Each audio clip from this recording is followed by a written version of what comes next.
Hello, everyone. Welcome to the Newsbrowse News broadcast.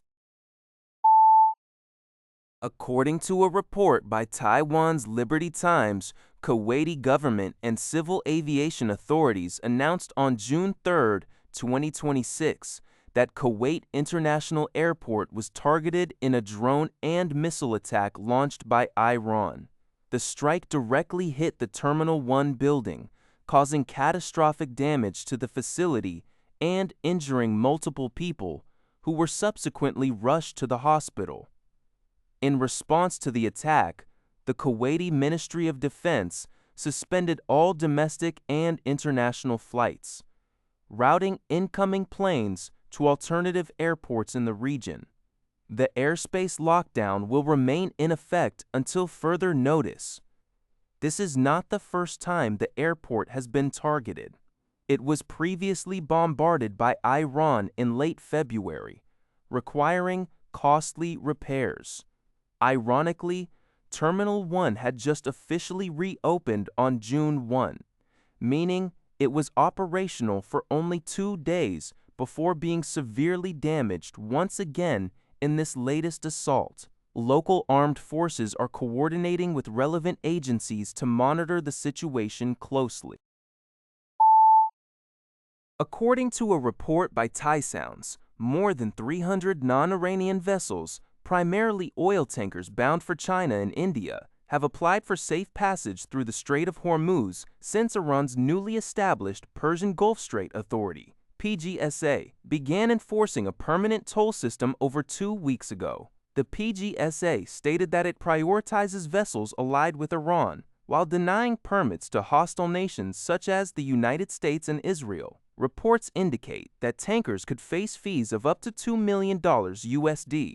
In response, U.S. Treasury Secretary Scott Bessent announced sanctions against the PGSA and urged international shipping companies not to comply with the extortion, framing it as a desperate move by Tehran to secure funds amidst ongoing economic pressure. Amidst the tension, Iran's Islamic Revolutionary Guard Corps, IRGC, claimed to have escorted several vessels while retaliating against a Panama-flagged cargo ship, while the U.S. Navy continues patrolling the Gulf of Oman to enforce blockades on Iranian ports and ensure maritime security.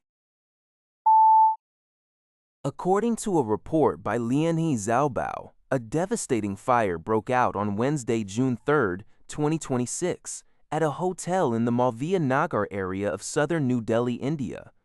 The disaster has claimed the lives of at least 21 people, making it one of the most severe fire incidents in the capital in recent years. The affected neighborhood is primarily a residential area populated by students and young professionals.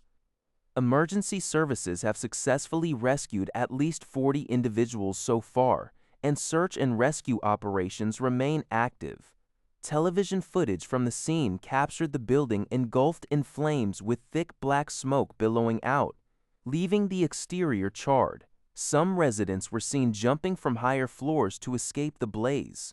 A local administrative official, Kumar, indicated that a restaurant was located on the ground floor of the building, and the fire is highly suspected to have originated there.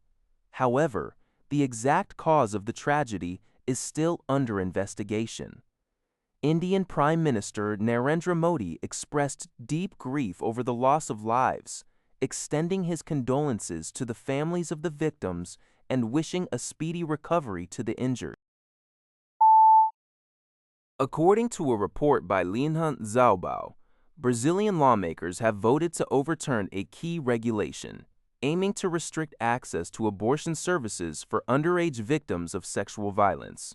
The vote, which took place on Tuesday, was rushed through with less than 2 minutes of debate, sparking intense criticism from women's and children's rights organizations. The overturned regulation previously allowed underage victims who disagreed with their parents or guardians on pregnancy decisions to receive free legal aid to secure their rights, including the path to legal abortion. The National Council for the Rights of Children and Adolescents slammed the legislative move as a historic setback and grave regression. Conversely, right-wing Senator Alves defended the change, arguing that the previous rule ignored the crucial role of parents and stripped them of decision-making authority over their children's medical care. In Brazil, abortion carries up to a 4-year prison sentence, with exceptions only for rape, threat to the mother's life, or severe fetal brain deformity. Although approved by both houses, the amendment still requires support from allies of former far-right President Jair Bolsonaro to fully complete congressional procedures and take effect. According to a report by Lienhize Obao, Colombian President Gustavo Petro has strongly criticized United States President Donald Trump for publicly endorsing a far-right candidate in Colombia's upcoming presidential election. Trump recently congratulated Abelardo de la Espriella, an independent candidate from the far-right Defenders of the Fatherland group, for leading the initial vote count, expressing pride in supporting him. In response, President Petro declared that true freedom ceases to exist when foreign nations interfere in domestic decisions. He urged the Colombian public to vote in complete freedom and avoid becoming slaves to anyone. Meanwhile, de la Espriella has been embroiled in controversy. A judge recently ordered him to apologize for making sexually suggestive remarks and harassing a female journalist, which he later did on social media, claiming it was a joke. The first round of the election on May 31 saw de la Espriella and left-wing candidate Cepeda emerge as the top two contenders. They are set to face each other in a runoff election scheduled for June 21, with the winner taking office in August. Petro is constitutionally barred from seeking re-election. That's all for this video. Thank you for watching. See you in the next video.